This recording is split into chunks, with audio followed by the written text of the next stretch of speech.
your pre-existing screened-in porch now. Visit sunspacebyarborview.net. Sunspacebyarborview.net. Listen to AM 560, The Answer, online at 560theanswer.com, on the AM 560 mobile app, and your Alexa-powered smart speaker, on TuneIn, iHeart, and radio.com. 7:37 Team Hochberg Traffic Center time, and Jim Talamonte. In Park Ridge, Northwest Highway southbound is blocked Greenwood to Elm with a downed power line. In Chicago's Loop, State Street is closed between Randolph and Lake for shooting investigation.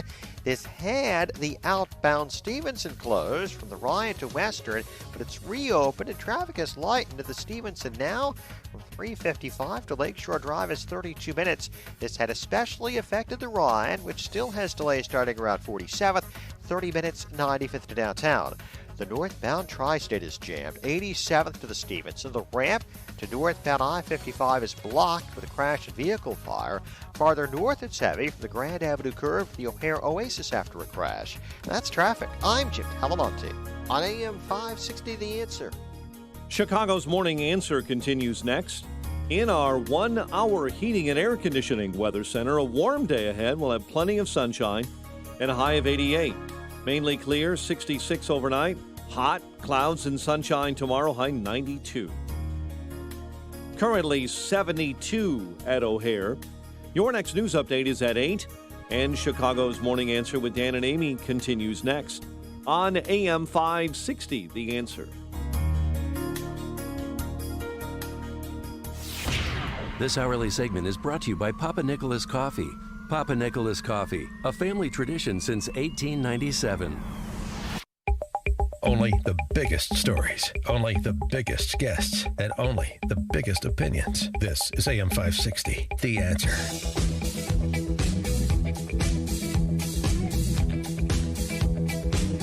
Dan and Amy, welcome back. And more than 1.5 million Americans filed for unemployment benefits last week. A little bit more than economists who were surveyed predicted, forecasting about 1.3. That brings the total job losses since the shutdowns began to about 46 million.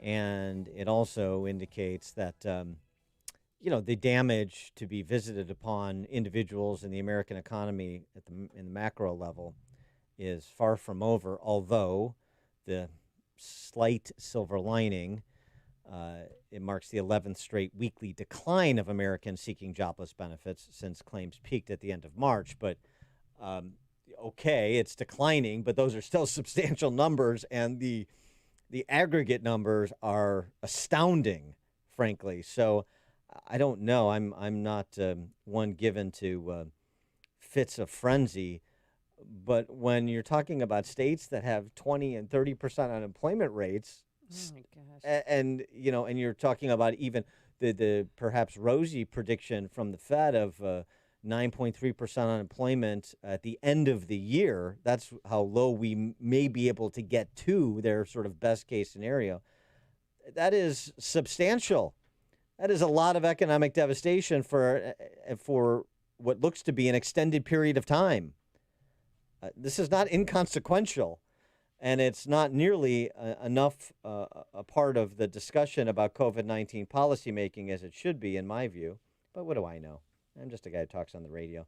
Let's talk to somebody who's a credential to speak to these things. He is our friend Don Boudreaux, American economist, author, professor, co-director of the program on the American economy and globalization at the Mercatus Center at George Mason University. And again, you can always catch Don's musings at cafehayek.com, which is a great blog. Don, thanks for being with us again. Appreciate it. Always happy to be here. What about the unemployment numbers and what we should take from them in terms of level of concern? I think we should be really concerned. These are some states that have the numbers you just mentioned, in the double digits, 20%. This is approaching Great Depression levels. Very few people alive today remember that. So this is completely unprecedented for people alive today. I think this is going to make the 2008-2009 Great Recession tiny in comparison. And as I've said on this show before, one of the unfortunate facts is that a lot of this is self-inflicted. directly self-inflicted. The government shut down the economy. Not just due to government policy mistakes in the housing market. This is the government saying, we're going to shut down the economy. And then you get these horrible numbers, and people act as if they're surprised. And there's no reason we should be surprised. These are really bad figures. And it's really just disheartening. Well, there's another layer to how disheartening it is for me, which is to say, yes, they're self-inflicted, they're government-imposed, and popularly supported in most places. Yeah. Phil Murphy in New Jersey, the governor of New Jersey, on the Jersey Shore the other day. And I understand some people are upset as they're just finally moving to allow outdoor seating at restaurants in Jersey this week. I know some people are upset, but, most people are with me. And he's right. Yeah, unfortunately, people, this is true throughout, but somehow it reached new levels during the coronavirus crisis. People have a very difficult time putting things in context. Yes, the coronavirus is dangerous. So, too, is not going to work dangerous. So, too, is driving in a car dangerous. So, too, is skiing dangerous. We have somehow focused on the coronavirus and elevated it to an existential threat. It's not an existential threat that people think it is. The Wall Street Journal recently had a piece, I forget the exact numbers, where they put the threat of the coronavirus in perspective, and it's just not unusually high for most people. For some people it is. For very old people, for people who are ill, it is unusually high. But for most people, it's not unusually high. You don't shut down an economy. You don't shut down schools. You don't shut down workplaces for something that is not the existential threat that it's presented to be. But the media presents it as an existential threat. As long as people continue to believe that, they will follow these absurd policies of staying home, sheltering in place. And how many small businesses won't ever reopen again? I mean, here in Chicago, even the larger companies, they just sat down and took it. Nobody fought back. Nobody questioned authority. And how quickly they gave away their businesses. They gave away the freedom of religion and schools. And I just... I know that how many small businesses and restaurants do you think won't reopen after all of this? No one knows the exact number, but lots. I mean, a lot of them have already been destroyed. Their customer bases have gone away. Their supply chains have been severed. My friend Lyle Albaugh and I had a piece in the Washington Post last week on the progressive effects of the COVID-19 shutdowns. Lyle he and his wife own and run a small upscale women's clothing boutique in D.C. It's been in business for 31 years, and it looks like it's going to be destroyed because the D.C. government said they're shutting things down. And he and his wife protested, but they unfortunately were unable, although they tried, to muster support from fellow small business owners. Most people just rolled over like kittens, like scared kittens, and said, "Okay, well, we're going to do whatever the government says," without questioning the downside of doing that. No one doubts this is a problem, but shutting the economy down is also a problem. People seem to have forgotten or never realized that fact. And now we're being lectured on free markets by a former Danish prime minister, Anders Fogh Rasmussen, writing in the Wall Street Journal. As Western countries emerge from the first wave of COVID-19 infections, governments must turn their focus to a new objective of turbocharging the economy and restoring more freedom than they've taken. The task is urgent. I've never seen an economic situation this dire in my lifetime. He goes on, by best estimates, it will take many months before a vaccine is ready. We simply can't afford to wait for complete safety before getting back to work. Lives and livelihoods are intertwined, and recessions are also associated with homelessness, suicide, and mental health crises. For all of those Democrat socialists who want to model America after Scandinavia, well, there's your model. Yeah, it's something when we Americans have something to learn from a former Danish prime minister. Of course, the Scandinavian countries have never been the socialists in the way, not recently. Right.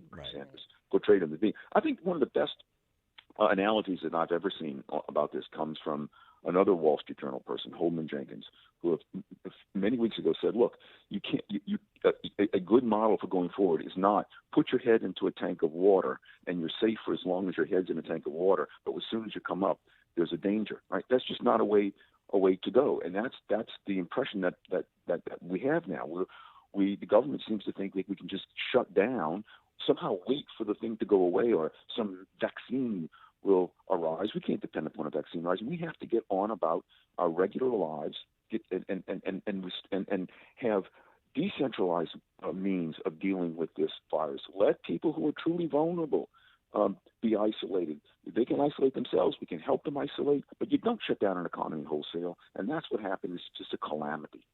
And so, your review of these sort of Hobson's choices that have to be that are being presented to policymakers on both the fiscal and monetary sides of the House. On the fiscal side, the talk of $1 trillion, $2 trillion in infrastructure spending as stimulus. On the other side of the House, Jay Powell suggesting basically another round of checks should be sent to Americans, in addition to his willingness to buy up corporate debt, his willingness to use the $7 trillion in liquidity that the Fed has, setting up these municipal facilities and other facilities, Main Street facilities for bigger companies. This is, sort of all government financing all the time on both sides. Yeah, look, prosperity does not come from smearing green ink on paper. It does not come from government writing checks. It comes from people being free to innovate, go to work, spend their money as they choose, and have entrepreneurs meet consumer demands. Have people go to work with those entrepreneurs to meet those demands. There's, of course, some role for the government maybe to do this or that. But the notion that everything's going to be okay, or that there'll be major benefits from spending yet more money, from injecting yet more money into the banking system, that's just nonsense. As long as the economy is locked down, as long as the economy has regulatory and dictatorial, in some cases, restraints on it, we will not get prosperity back. We will not get this economy rolling back to where it ought to be rolling. He is Don Boudreaux, American economist, author, professor, co-director of the program on the American economy and globalization at the Mercatus Center at George Mason. Again, cafehayek.com for Don's writings and those of others. Don, thanks for joining us as always. Always a pleasure. Thanks. And he joined us on our turnkey.pro answer line. You're listening to Chicago's Morning Answer with Dan Proft and Amy Jacobson on AM 560. The Answer. Townstone Financial is synonymous with great rates, low closing costs, and phenomenal service to the thousands who have completed purchases and refinances with us since 2002. Hi, my name is Barry Sterner, owner of Townstone Financial. Let's hear about the Townstone experience from one of our customers. I'm Christopher Nowak, a real estate agent with Castline Properties here